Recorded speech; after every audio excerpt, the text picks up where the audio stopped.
Bismillahirrahmanirrahim. His Excellency, Mr. Sakir Farooq, my very dear friend and colleague, Senator Shehzad, General Jafri Saab, General Qureshi Saab, and Professor Sashik, and of course, old colleague, friend, whom I experienced during my exile in UK, Mr. Gauri. And of course, I can see very honorable and our ex-general, Mr. Durrani, and General Pasha. And of course, I can't forget the name, Colonel Khalid, who's sitting on the back seat, but I know he's the main driving force of this whole seminar. Before I start giving my own point of view, General Jafri, I would like to really thank you for serving the country in such a manner where you're highlighting and of course helping the diplomatic community as well as many incidents, many issues which needs actually public awareness, and you're doing a great job. Your Excellency, thank you for inviting me. I heard all these speeches, you all also heard, and obviously it is a sad affair. All the briefing given by my colleagues, they are excellent, and two of them have the personal experiences, especially General Qureshi, who was posted as a lieutenant colonel there and commanded his battalion. At the same time, when Mohtarama Benazir Bhutto was the Prime Minister, and she went in 94, February 2nd to precise, and after seeing the whole issue and scenario, he came to the world and said, Bosnia is burning, it's developing, for God's sake do something. And now I remember why Kofi Annan said it, that this genocide will haunt UN. I will add another sentence. It will not haunt only UNO. It will haunt all of us. It will haunt the international community, the whole world, because it is a very big black star on the international community. Are we talking that first we develop the situation, let it go to that level, and then we start going and helping? Is that the way in this modern era? And when I talk about Bosnia, even you see the presentation of the professor who had a good knowledge inside, and of course the briefing of the Qureshi. Anybody could have seen that this is coming. On the riverside, where the Muslim community is there, they have the right to live there. But unfortunately, this world's new doctrine of cleansing on the basis of ethnicity needs to be curbed. It started many years back from Palestine, and then in Bosnia, and now it's happening in Kashmir. I will compare both of them together. It is exactly the same strategy, same planning, and the same manner it's happening. When somebody is not interested and that particular state or a group, they do not want a particular ethnic community not to reside in that area, they have found a new doctrine, push them out, expel them, force them out, and the matter finishes. But one should not forget, the people where they are born, they have associations, they have their emotions attached there. How can they leave? And this is what exactly happened with the Bosnian Muslims. If you see the surrounding and the way they surrounded, and you have seen the briefing, even UNO knew it very well, that's coming. But no action was taken. And I always say, and say on the international forums, and so many dignitaries, His Excellencies are here, and I think you are the eyes of the world here. And what have you learned here? Almost it is the part of the history of the world. But what's happening now in the world, that's very important. What I'm worried is the clash of civilizations. You saw what happened in New Zealand.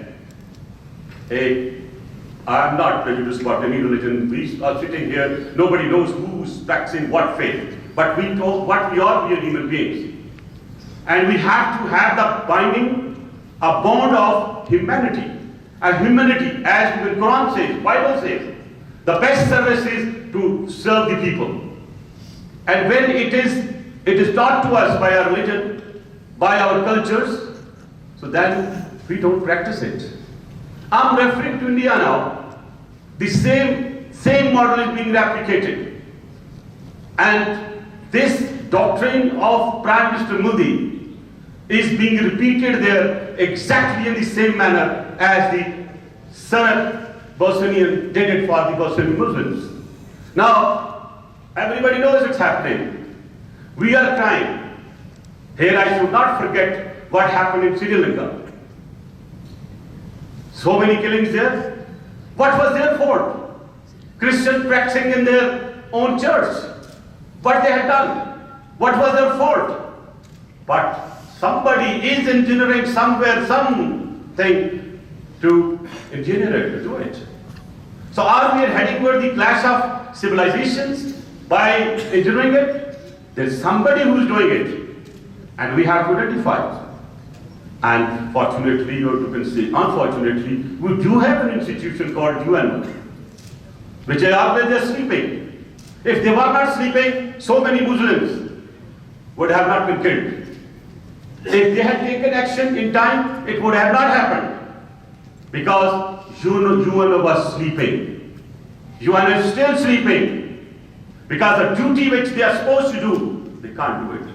Allow me to say, Your Excellencies, a bit vocal. We are 190 countries in the world who are the paid member of UN. We all under the custody of 5 countries, the world powers.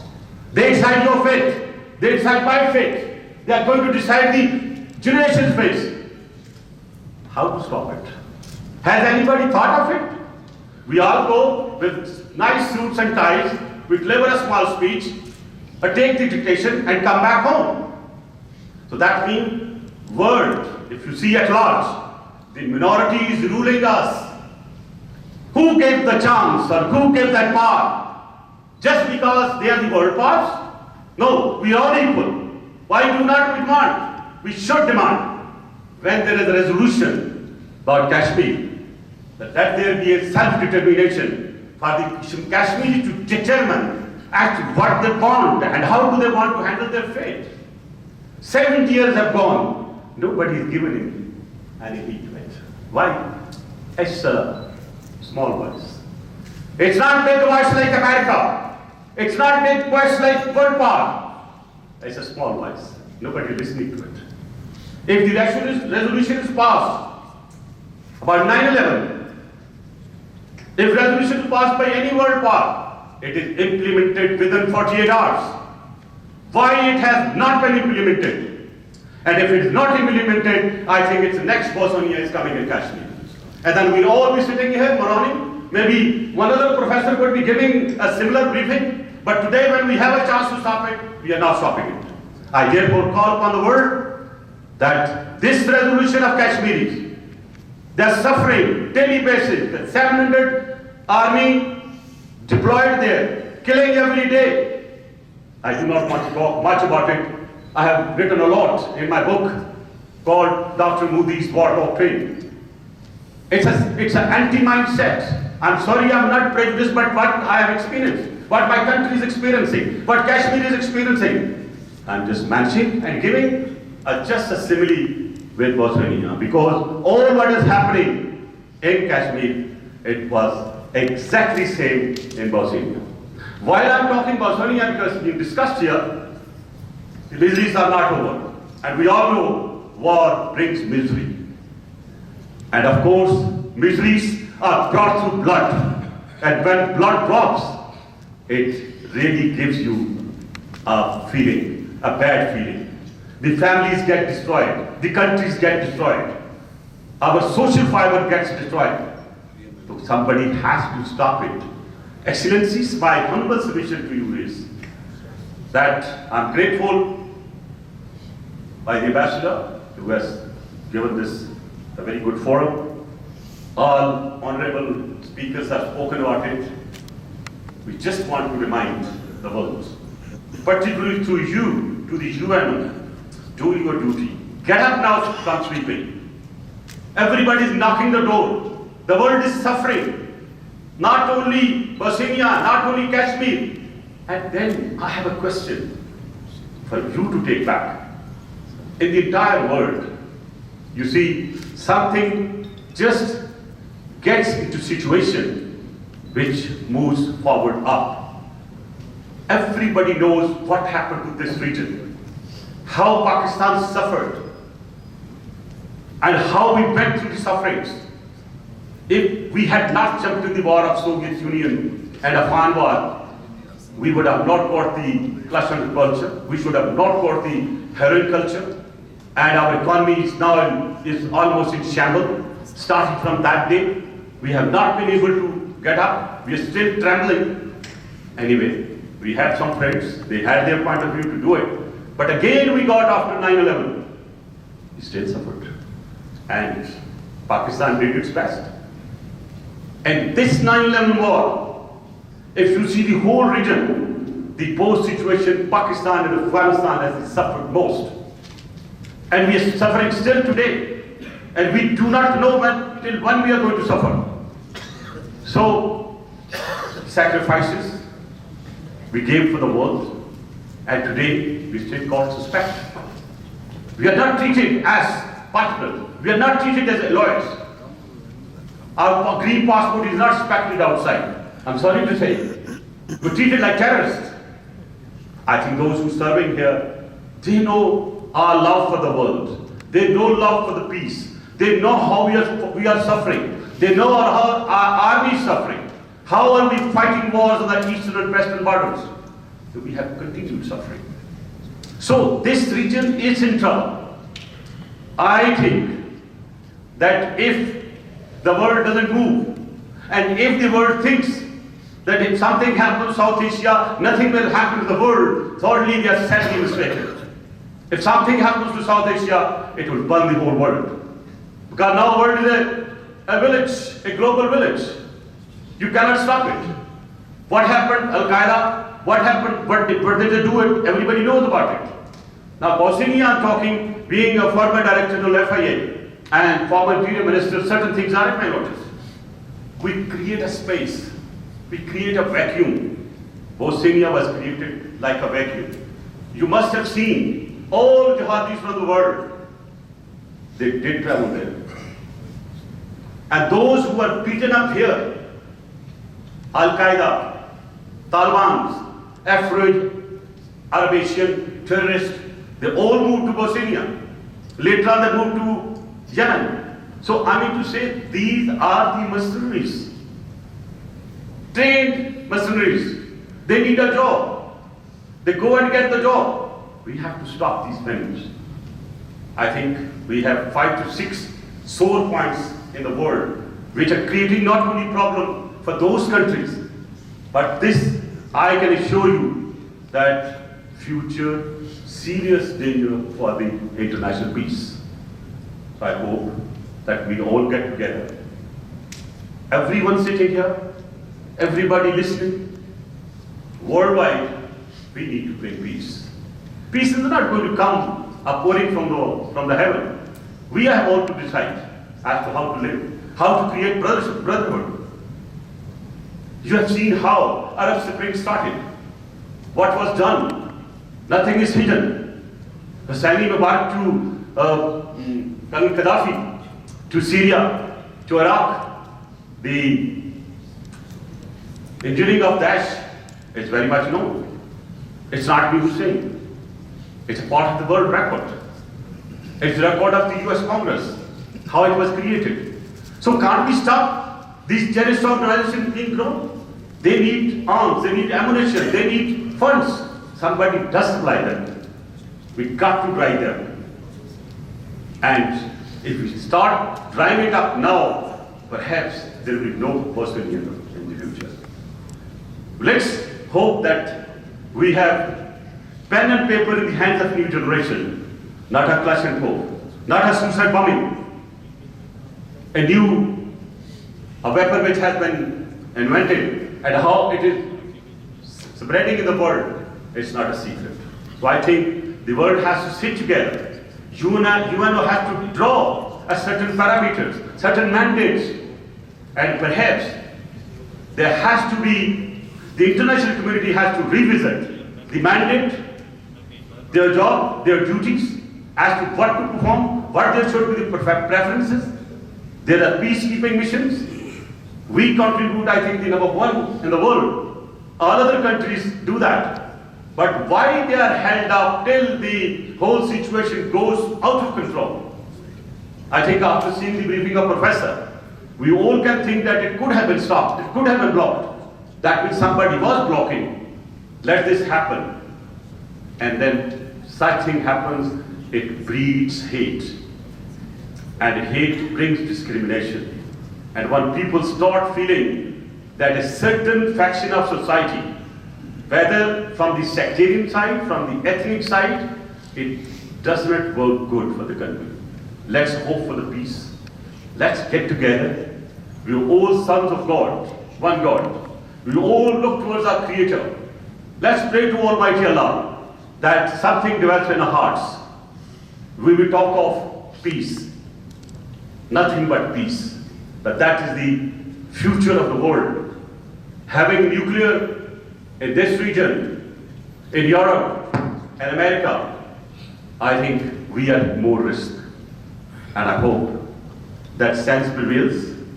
And all those matters which need your attention, they are resolved on urgent basis. And that's a very clear message today. And here I would like to make a request to Professor, and especially to General Qureshi, because he has seen what has been happening with his own eyes, and you have a first-hand count in place. You will be doing a great service, not only to Bosnia, to Pakistan, but I think to the whole world. Let's put those issues. A few things I did not know, though I have written an article today in one of the national newspapers, both Urdu and English, regarding Bosnia. But after his briefing, I learned more. And I think, Ambassador Sakib Farooq, if you need our services to tell the world what happened, we are with you. I show you solidarity on behalf of Pakistan, from child to elder, that we stand with you. We show full solidarity, irrespective of the fact which government is in power, which party is in power. We all Pakistanis stand together with you and the Muslims of Bosnia. And you had mentioned that you would like to express and take the support of the Parliament. Whenever you want, you come, you will be not only welcome there, you'll be greeted, and of course, whatever resolution you want, we'll do that. Senator Shahzad is here today. I was heading the Committee of the Interior today, and I started with prayers for Bosnian Muslims, and we discussed it, and all the senators took part in it, and it is gone in my handout today also. What we need to tell our Muslim brothers in Bosnia, our Christian brothers in Sri Lanka, they are suffered. They are human beings. We need to finish these kind of brutalities just for geopolitics, because we want to have a control. And a control which is not necessary. Trust me, same thing you can achieve with love and affection, not with a gun and a bomb. Bullet is not the solution. Solution is your dialogue, your love and affection for people. That's what Jesus Christ teaches you. That's what my Quran teaches me. That's why my Prophet teaches me. Let's get together. The message is one for humanity and for peace. If we decide at the state levels, individual levels, institution levels, I'm sure that we can always attain a good result. And that is the need of the time. And thank you very much. I will not take more time. And God bless all of us. And I pray for the Bosnian Muslims. May God bless their souls. And same way, I'll pray for the Kashmiris. May God bless the souls who have given their lives. And also, let's hope that we all work for and work for again and again, I'll emphasize, for peace, nothing but peace. Thank you very much. Pakistan, Zindabad.